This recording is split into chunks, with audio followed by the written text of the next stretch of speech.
Thank you. The Security Council has just adopted Resolution 1881 that renews the mandate for the UN African Union peacekeeping force in Darfur. It was adopted unanimously. We very much welcome that. The resolution sets out some priorities within its existing mandate for the UNAMID force, in particular the protection of civilians and support for the humanitarian effort.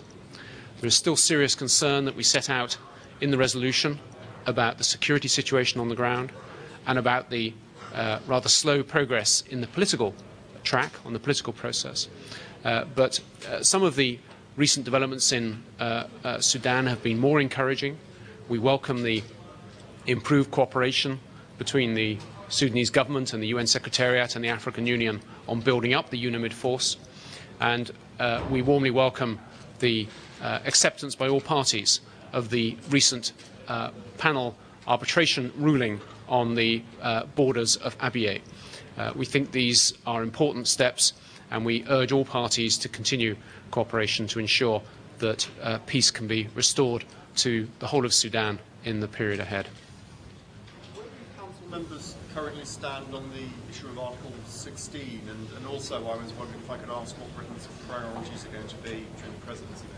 On the question of the ICC, the Council's position has been set out clearly in Resolution 1593. There has been some discussion of this, but there is no consensus on the Council about Article 16. At one stage, the African Union and Arab League were going to come and present some views to the Council on this. They haven't yet done so, but the Council will remain ready to discuss the issue. But there is no consensus at the moment, and you will have noticed that the resolution is silent on that particular issue. You asked about the British presidency of the Security Council in August.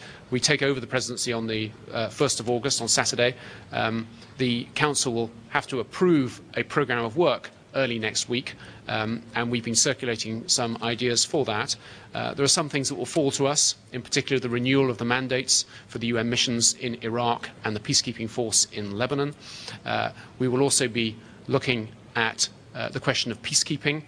We've been, with our French colleagues, improving the Security Council's scrutiny and strategic oversight of peacekeeping over the last 6 months, and we hope in our peacekeeping debate next week to bring these threads together in a presidential statement and to chart the way forward for the next 6 months of work in the Council on peacekeeping.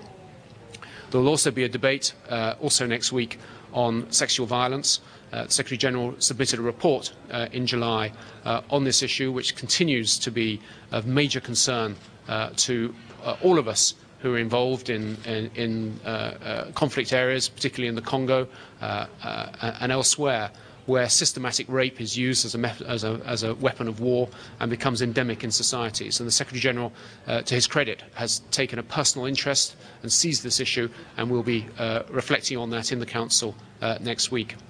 And then lastly, I'd just highlight the question of the resolutions on Iraq during the Saddam era. There are still a number of obligations on Iraq, and we want to work with the other members of the Council to try to normalise Iraq's position in within the international community. That will take some work, both by the government in Iraq, by the UN. There needs to be cooperation with the government in Kuwait for the issues that relate back to 1990, but those issues will be considered by the Council during the course of August. Of course, there will be other issues as well. We don't know exactly what will be coming up, but there will be other issues to discuss probably during the month of August. It's programmed to be a quiet month, but you can never quite tell. Ambassador, when you say that those issues you just mentioned will be taken up during the presidency of the UK in August, will there be specific consultations called on them?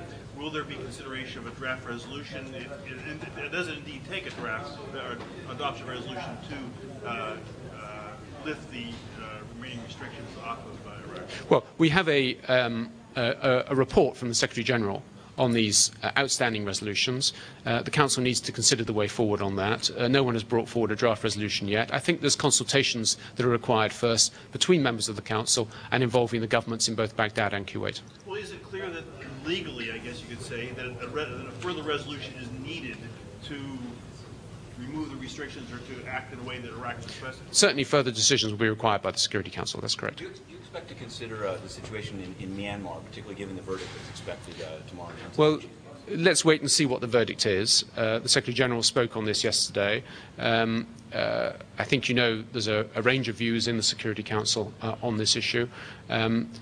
We will obviously be following this very closely, and we'll need to consider what, if any, steps should be taken in the Security Council once we know what the verdict is. Can I ask one thing on Sri Lanka? It's reported that the UK abstained on this IMF vote.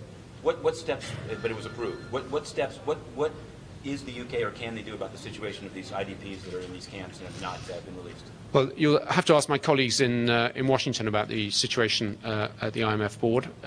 The loan has been approved, as you say.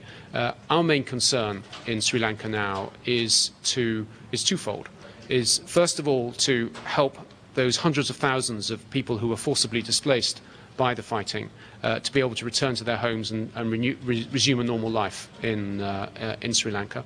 And secondly, we look to the government to initiate a political process with all Sri Lankans so that the legitimate concerns of minorities in Sri Lanka, in particular the Tamil minority, can be reflected in the governance structures.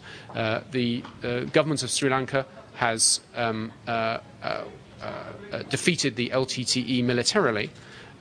It now needs to establish a durable political settlement to ensure that the grievances do not re-emerge. Mr. Ambassador, the resolution called all parties in Sudan to participate in the peace talks. Yes. Are you going to invite Abdel Wahid from Paris or not? Well, he is not only invited, he is under some pressure to attend, and we